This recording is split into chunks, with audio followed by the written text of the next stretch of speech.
Hello everyone, welcome to my channel computer guru. और आज जो चीज मैं लेके आया हूँ वो बहुत ही बढ़िया और इंटरेस्टिंग चीज है। स्पेशली जो बच्चे कोडिंग सीख रहे हैं और कोडिंग सीखने वालों के लिए ये चीज बहुत ही इंपॉर्टेंट है।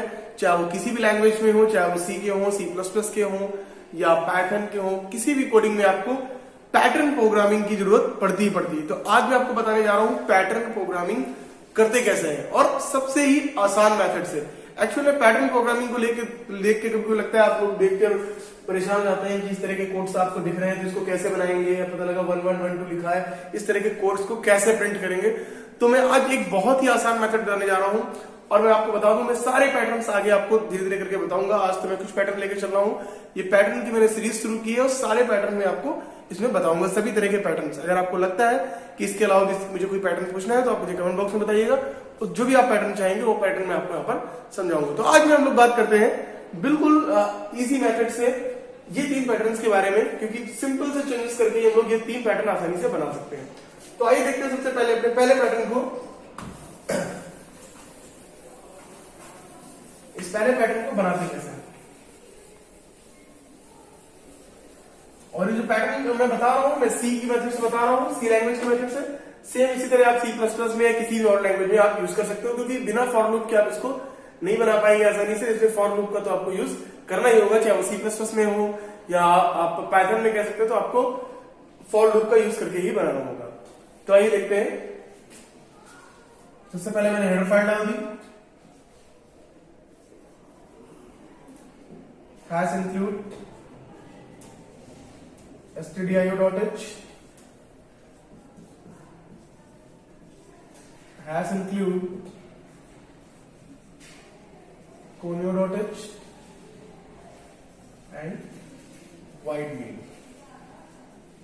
किसी भी पैटर्न को बनाने के लिए सबसे पहले चीजें क्या जाननी होती है। सपोज ये तो हमारा मेन हिस्सा हो गया, अब हम प्रोग्राम स्टार्ट करेंगे। और प्रोग्राम स्टार्ट करने के लिए सबसे पहले कौन सी चीज आती है, तो सबसे पहले अगर आप देखें तो आपको ये पैटर्न दिख रहा है। किसी भी इस तरह के पैटर्न को बनाने के लिए सबसे पहले आपको ध्यान क्या रखना होगा कि यहां पर रो और कॉलम्स दोनों में डेटा आपको जाता हुआ दिख रहा होगा, दिख रहा है। और सबसे पहली चीज जो हम लोग करते हैं वो क्या करते हैं, देखते हैं कि आपके पैटर्न में कितनी लाइनें हैं। सबसे बेसिक कॉन्सेप्ट है किसी भी पैटर्न को बनाने के लिए। सबसे पहले हम लोग देखते हैं तो कितनी लाइनें हैं, 1 2 3 4 5 लाइनें हो गई। एक लाइन थोड़ा सा एक्स्ट्रा हो गई थी, ये देखिए 5 लाइनें हो गई। 1 1 2 1 2 3 1 2 3 4 4 1 2 3 4 5, ये 5 लाइनें हो गई।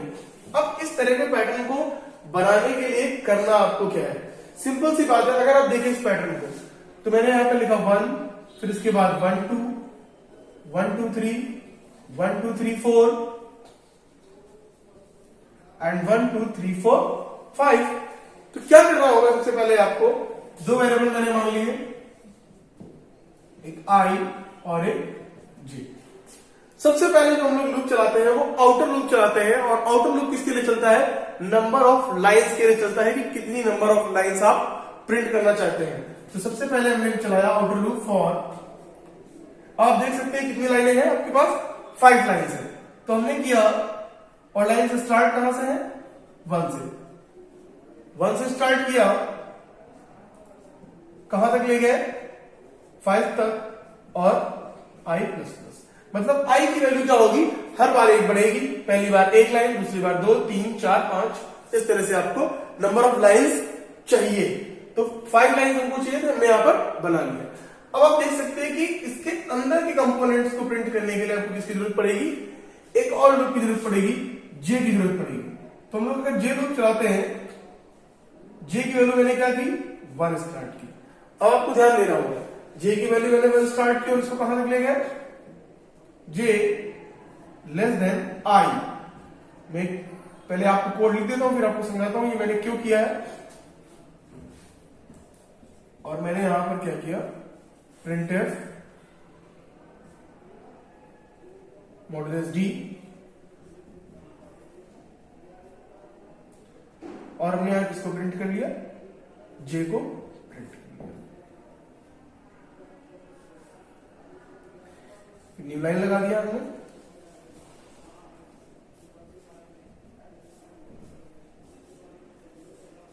गेट ch, जैसा कि हम लोग लगाते हैं। अब आइए देखते हैं इसको, समझते हैं हम लोग कैसे इसको ये काम करेगा लूप, ये कैसे लूप एग्जीक्यूट होगा। आई की वैल्यू पहली बार क्या है, 1 है। अगर आई की वैल्यू पहली बार 1 होगी तो लूप क्या होगा, लूप यहां से इसके अंदर चलना शुरू होगा। और जे की वैल्यू पहली बार क्या है, 1 है। अगर हम लोग कुछ ना देखें, अभी केवल लूप को देखें तो आई की पहली बार वैल्यू 1, जे की पहली बार वैल्यू 1। जे कहां तक जा रहा है, आई तक जा रहा है, मतलब जे कहां तक जाएगा, 1 तक जाएगा। और हम लोग किसको प्रिंट कर रहे हैं, जे को प्रिंट कर रहे हैं, तो वैल्यू क्या प्रिंट हुई, 1। आप देख सकते हैं। लेकिन अगर अब आई दोबारा क्या होगा, आई दोबारा चलेगा, ये लूप यहां पर कंप्लीट हो गया कंडीशन, न्यू लाइन आएगी, मतलब पहली बार जब 1 प्रिंट होगा उसके बाद लाइन चेंज होगी और फिर ये लूप ऊपर जाएगा आउटर लूप पे। अब आई की वैल्यू क्या होगी, 2। जब आई की वैल्यू, क्योंकि यहां पर आई की वैल्यू बढ़ चुकी, आई की वैल्यू होगी 2 और जे की वैल्यू क्या होगी, बस ये ध्यान रखना है, जे की वैल्यू क्या होगी, जे की वैल्यू आई तक जाएगी, तो आई की वैल्यू क्या है, 2। इसका मतलब जे की वैल्यू क्या होगी, 1 और 2, क्योंकि आई के अंदर आप लोग क्या चला रहे हैं, जे चला रहे हैं, मतलब जे की वैल्यू क्या होगी, 1 और 2, और 2 तक ही क्यों होगी, क्यों, क्योंकि आई की वैल्यू अभी क्या है, यहां पर आई की वैल्यू भी 2 है। फिर ये एक बार जाएगा, जे की वैल्यू 2, ये 1 2 प्रिंट हो गई। फिर अगर ऊपर गया और आई की वैल्यू क्या हो गई, 3 हो गई, और जे की वैल्यू 1 2 3 हो गई, और हम लोग जे को प्रिंट कर रहे हैं, तो इस तरह से आपका प्रोग्राम पूरा बन जाएगा। देख सकते हैं, बहुत इजी मेथड से आपको मैंने ये प्रोग्राम बताया है। अब इसी कोड को हम थोड़ा सा चेंजेस करके एक और पैटर्न बना सकते हैं। मैंने आपको बताया था ये पैटर्न के बारे में, और भी एक पैटर्न के बारे में बताया था, ये देखते हैं।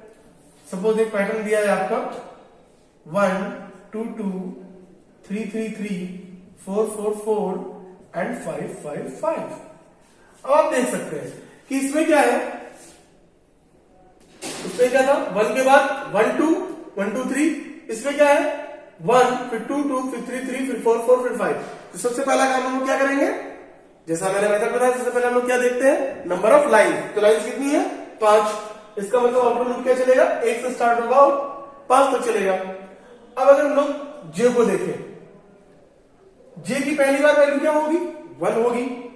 यहां आई लिखा हो चाहे जे लिखा हो, पहली वैल्यू तो 1 ही होगी, लेकिन मैंने यहां पर लिखा आई।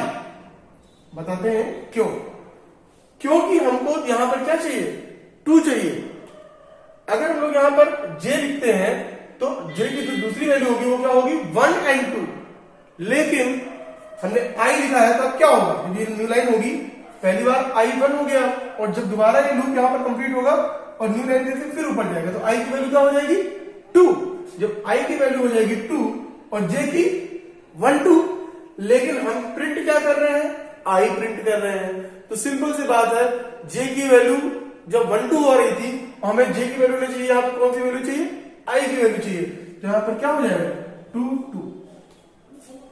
मेरे ख्याल में आपको समझ में आ गया होगा। इसी तरह से तीसरी बार जब जाएगा तो 3 3 फिर 4 4 और फिर 5 5 5। इस तरह से आप आसानी से इस तरह के कोड्स को या इस तरह के पैटर्न्स को एक ही प्रोग्राम में थोड़ा सा चेंज करके मैंने इस प्रोग्राम में बताया है, आप आसानी से इसको कर सकते हैं। अब अगर तीसरे कोड की बात करें जो थोड़ा सा दिखने में यूनिक लग रहा था, थोड़ा सा अलग लग रहा था, आइए देखते हैं कैसे काम करेगा वो। 1 2 3 4 5 6 7 8 9 10 11 12 13 14 15। अब इस तरह के जो कोड है दिख रहे होंगे आप, ये कोड दिखने में क्या लग रहा है कि 15 तक जा रहा है, तो ऐसा नहीं कि आपको 15 तक कोई लूप लेके जाना है। पहले आप देखेंगे क्या, नंबर ऑफ लाइंस कितनी है, तो नंबर ऑफ लाइंस कितनी है, 1 2 3 4 5, मतलब नंबर ऑफ लाइंस कितनी है, 5 होगी, तो 5 तक गया। अब दूसरी बात, जे की पहली वैल्यू 1 बिल्कुल 1 हो सकती है, हम लोग 1 प्रिंट कर सकते हैं, चाहे आई को प्रिंट करें चाहे जे को प्रिंट करें, 1 तो प्रिंट होगा। लेकिन किसी भी केस में अगर हम लोग आई को प्रिंट कर ले चाहे जे को प्रिंट कर ले, यहां पर 2 और अगली बार 3 नहीं आ सकता है। क्यों, क्योंकि अगर हम लोग आई को प्रिंट कर रहे हैं तो आई पहली बार 2, दूसरी बार फिर 2 हो जाएगा, क्योंकि आई तो 2 तक जाएगा। अगर जे को प्रिंट करेंगे तो जे पहली बार 1 फिर अगली बार 2 हो जाएगा। इसके लिए क्या करना है, थोड़ा सा आपको चेंजेस करने हैं इस प्रोग्राम में। यहां पर एक वेरिएबल हमको और मान लेना है। सपोज वेरिएबल मैंने मान लिया p इक्वल्स टू 0।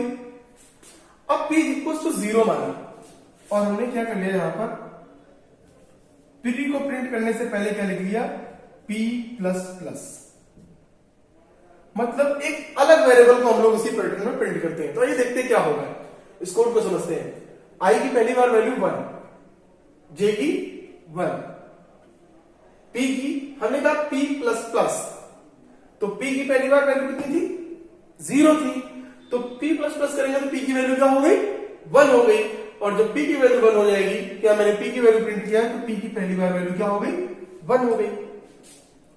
फिर आगे बढ़ा, अब i की अगली बार वैल्यू क्या होगी, i की जो अगली बार वैल्यू होगी वो होगी 2।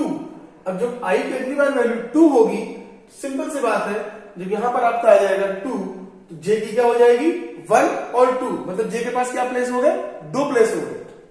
j के पास 2 प्लेस पहले से बन गए, 1 और 2 वाले। लेकिन वो वैल्यू किसकी प्रिंट कर रहे हैं, p प्लस प्लस, तो p की वैल्यू कितनी थी, 1 थी, तो p की वैल्यू जब प्लस प्लस थी, तो यहां पर क्या हो जाएगी, 2 और 3, क्योंकि p की वैल्यू प्लस प्लस है तो p की वैल्यू बढ़ेगी और p की वैल्यू यहां पर प्रिंट होगी। फिर जब तीसरी बार जाएगा तो इसी तरह आपका 4, 5, 6, इस तरह से आपका पूरा पैटर्न, आप इस तरह का पैटर्न बना सकते हैं। तो ये तो रहा आपके 3 पैटर्न बताए हैं मैंने। इसके अलावा मैं बहुत सारे एडवांस पैटर्न भी आपको बताऊंगा, या आपको कोई पैटर्न सीखना है तो उसके बारे में बताऊंगा। प्लीज आप चैनल को देखते रहिए, और अगर आपको कंटेंट मेरा अच्छा लगता है तो इस वीडियो को ज्यादा से ज्यादा शेयर कीजिएगा और मेरे चैनल को सब्सक्राइब कीजिएगा। मिलते हैं नेक्स्ट वीडियो में, तब तक के लिए थैंक यू।